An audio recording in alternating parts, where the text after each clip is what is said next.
version to version update package, which used to be very small. Yeah, that's what I was trying to look at. Yeah. I'll ask the development manager that.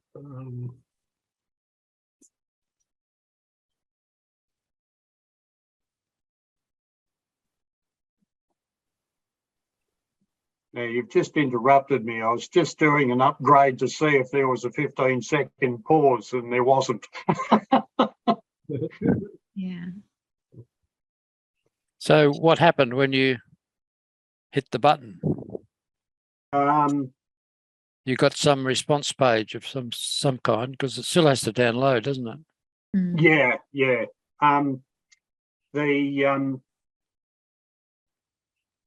There's two checkboxes. I just did a site that was from 415 to 423, and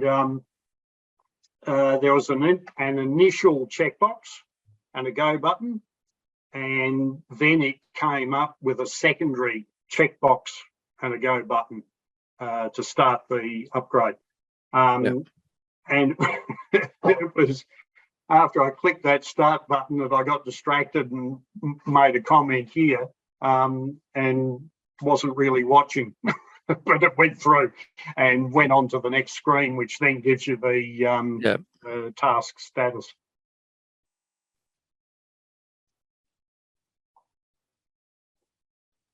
I'll see if I can find another one.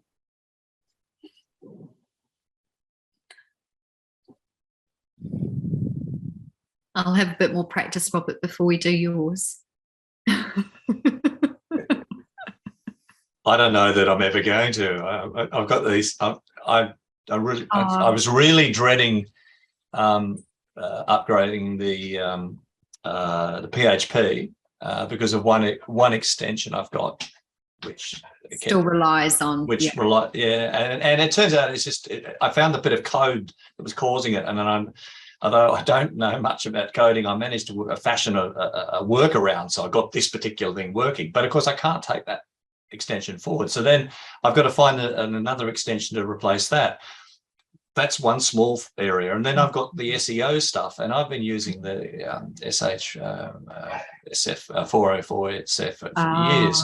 Yeah. And now I really don't know what to do, because they've separated, as you probably know, they've separated the package into two things, which is one rather economical Ceph application and then one rather expensive SEO application.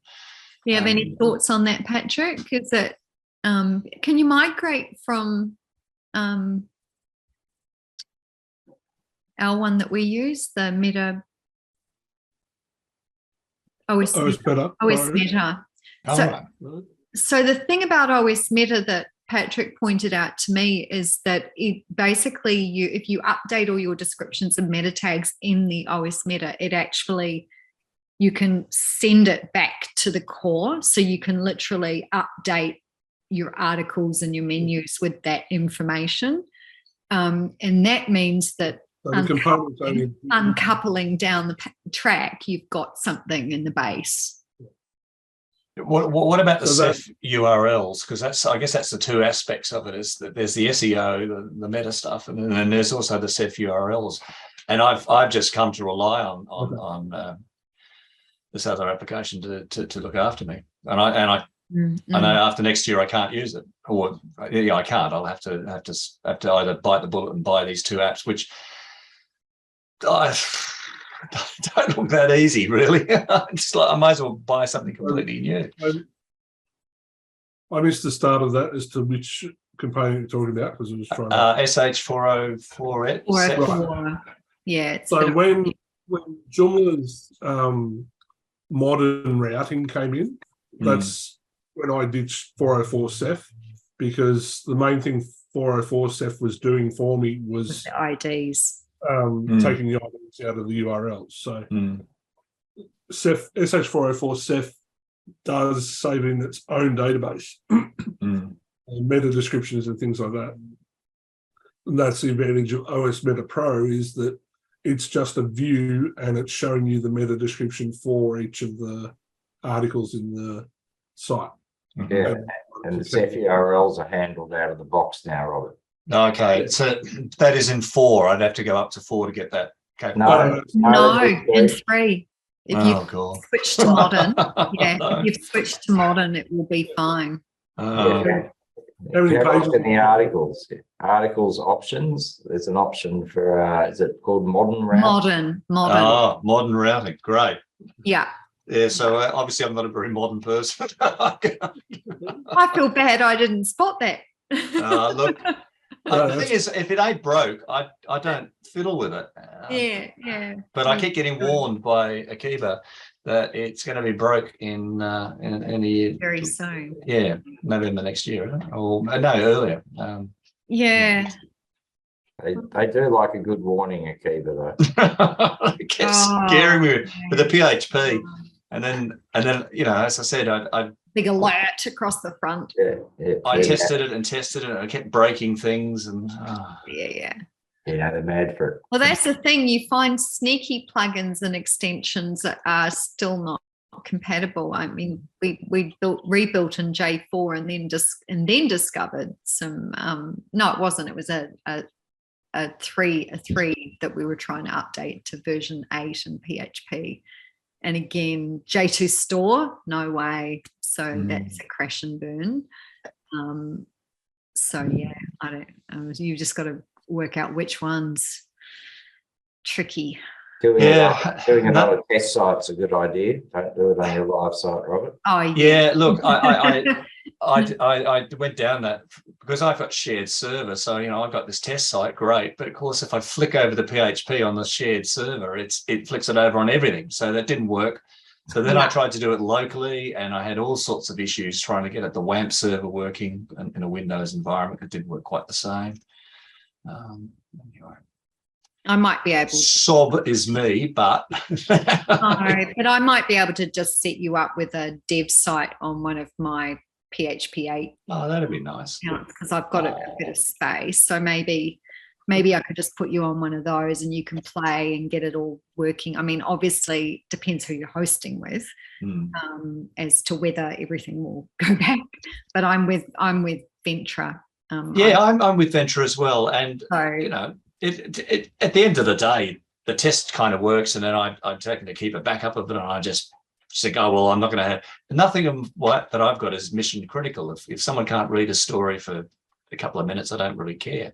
That's, and no one's buying anything. So maybe if you do an Akiba backup for me, all right, I'll do that. Set you up with a little. All right. Well, I'll chat with you afterwards about it. That's great. Thanks. And then you can go through maybe upgrade to J4 even. I'd like to do that. I'd like to, especially if there's the opportunity. As far as I can see at the moment, are all the no numbers?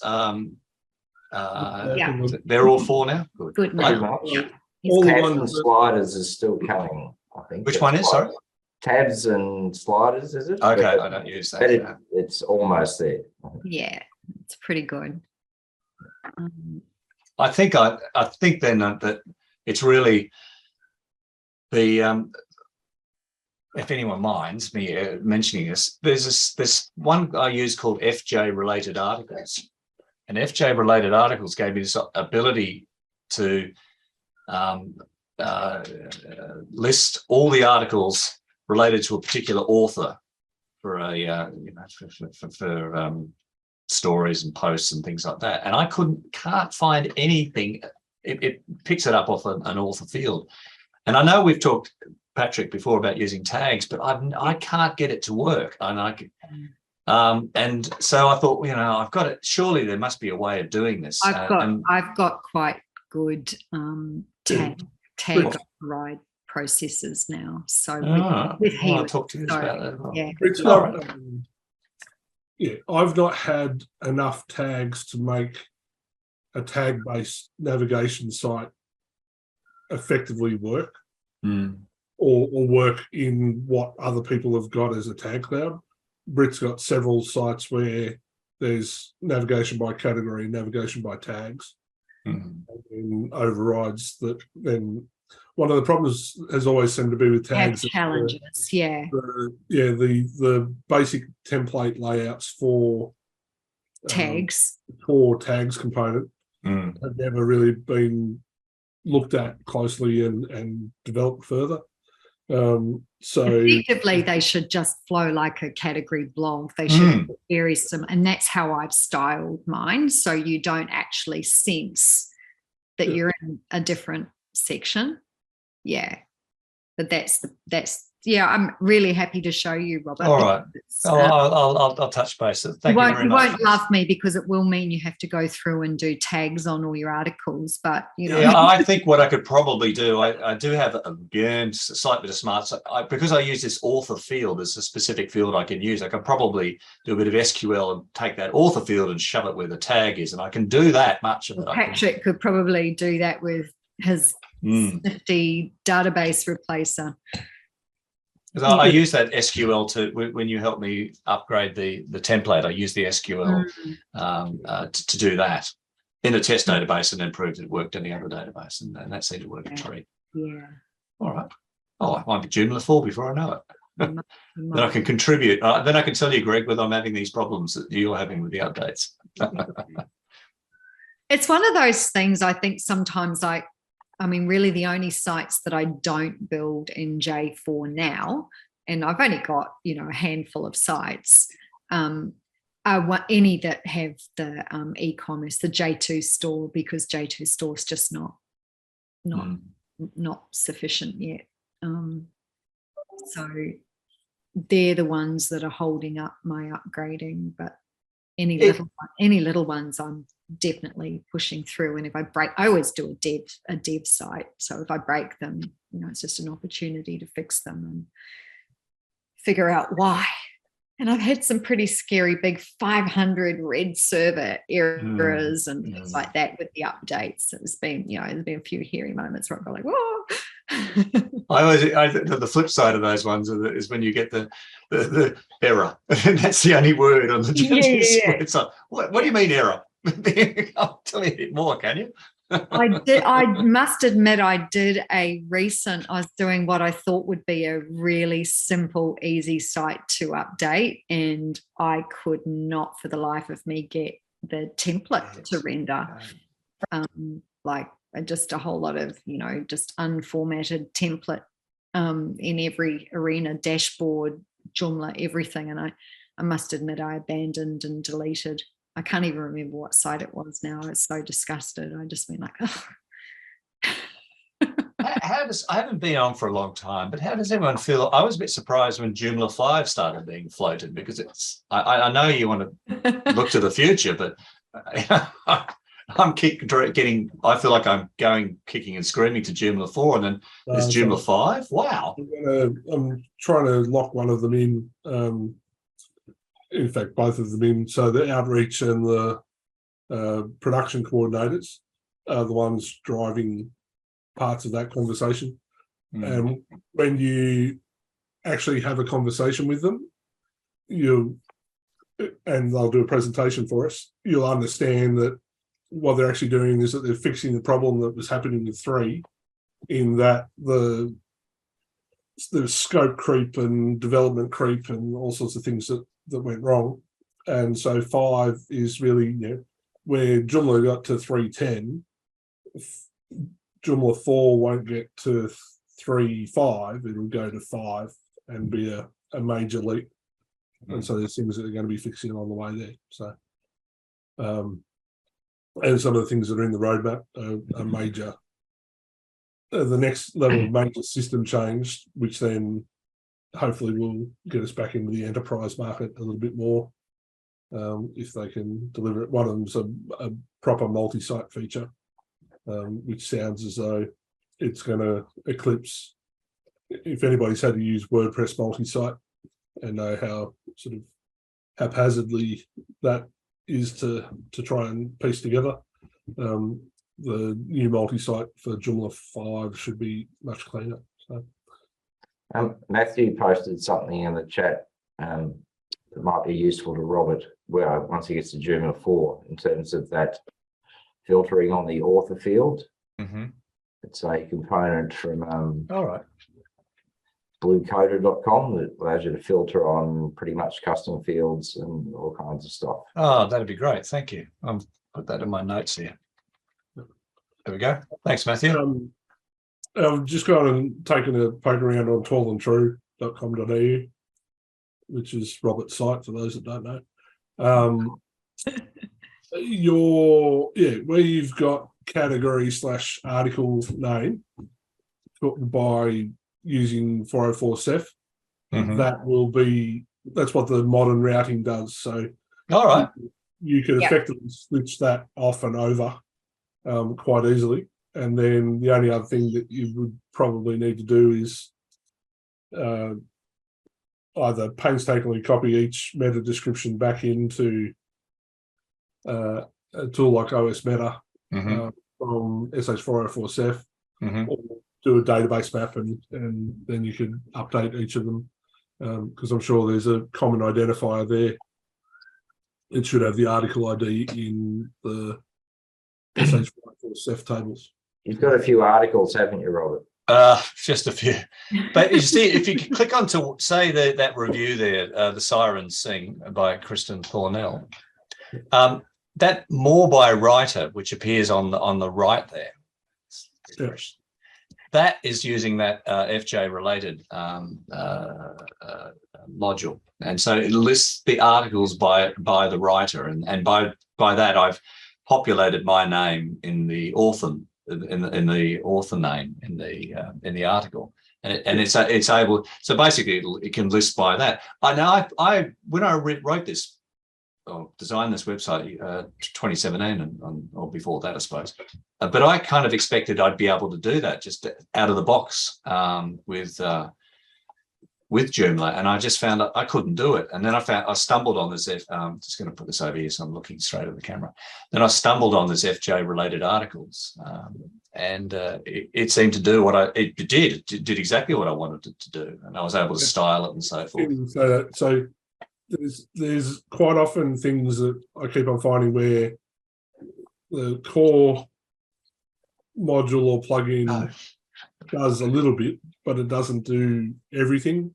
And then rather than going and contributing improvements to the core, someone's gone and written a new module or a new way of doing it in addition. So because in related articles, you're out of the box, there are a number of things you can choose to make it related on. You think, well, author would be one of those things, or even the one that Stuart and I keep on having much amusement on is the banners component, which is a well neglected piece of code.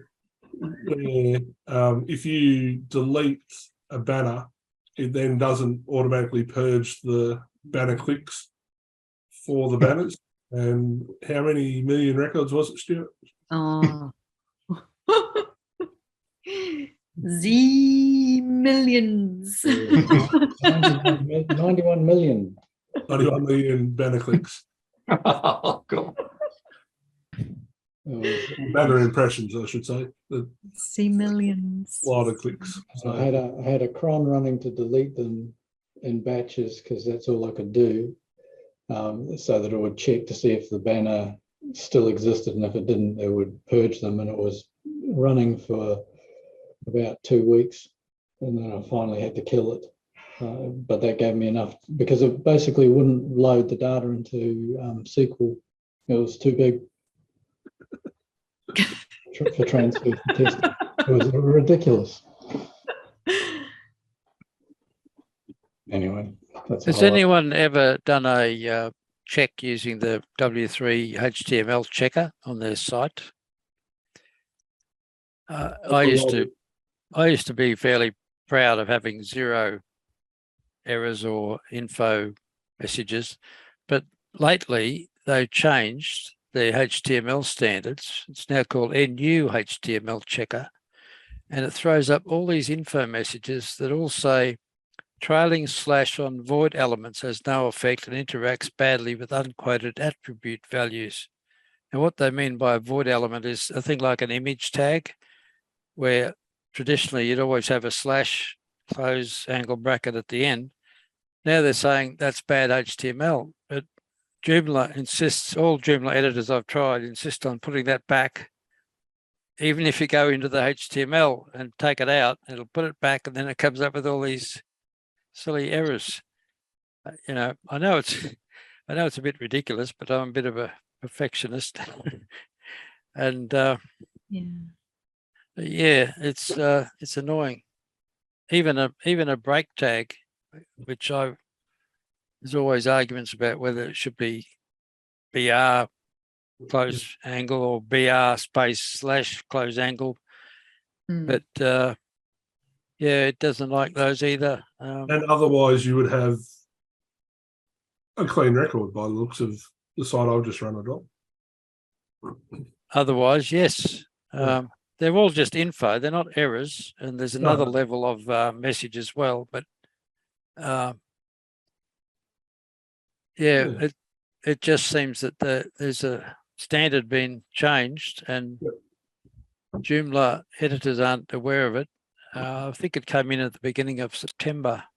Yeah, so don't be surprised if that'll be an update in 4.2.4 or 4.2 or 4.3 or something like that. But there's, looking at the site that I've run it on, there's a percentage of it is like 80% of it is core tags where it's loading style sheets and things like that. And then the other handful, so I've only got 2 where it's in the content. They're both BRs. So yeah, it certainly comes up on the meta link tags for style sheets. And the other one is images that I see most of. Yep. And as it's stuff that's rendered out of the core, I would say that if someone was to raise a bug fix, then they would take it out. But again, I'll add that to my chase up list.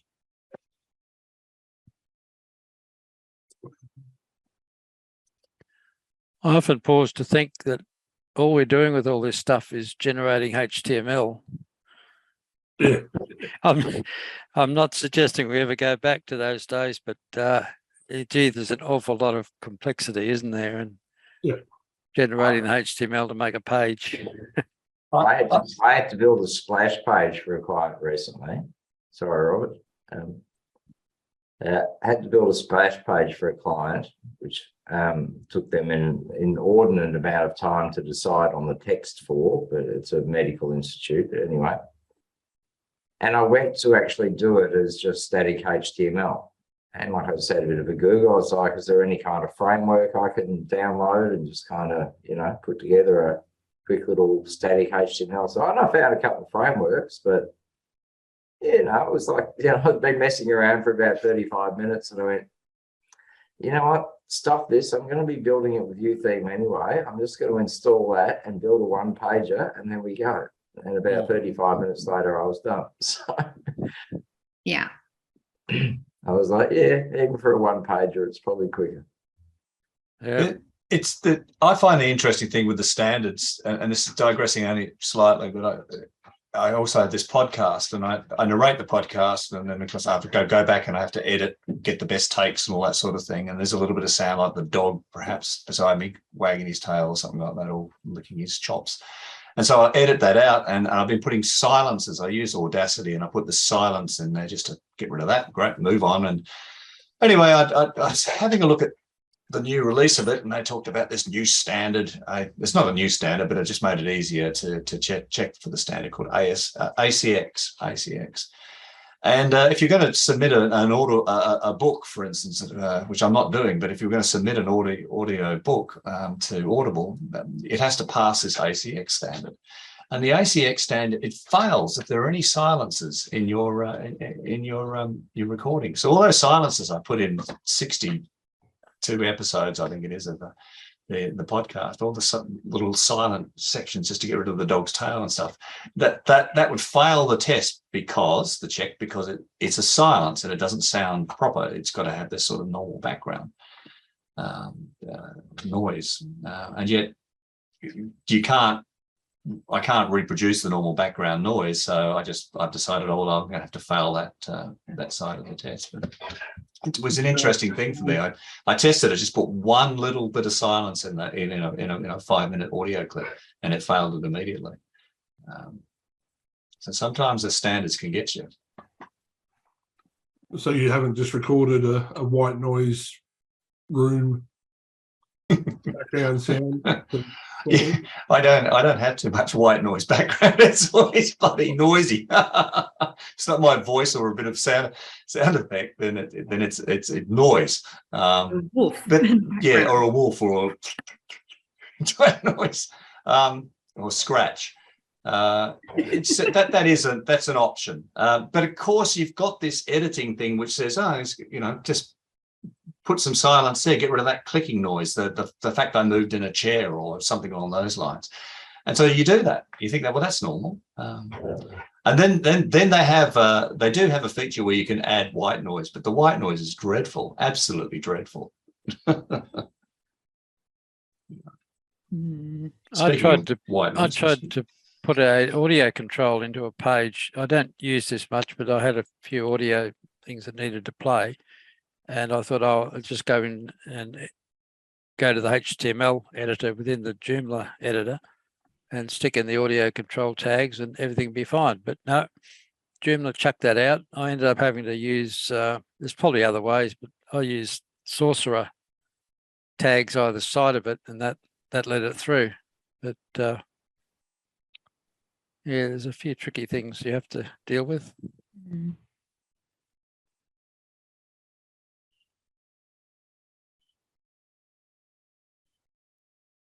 Now, in amongst the random things we were going to show tonight, Martin, you were going to show something to do with Figma.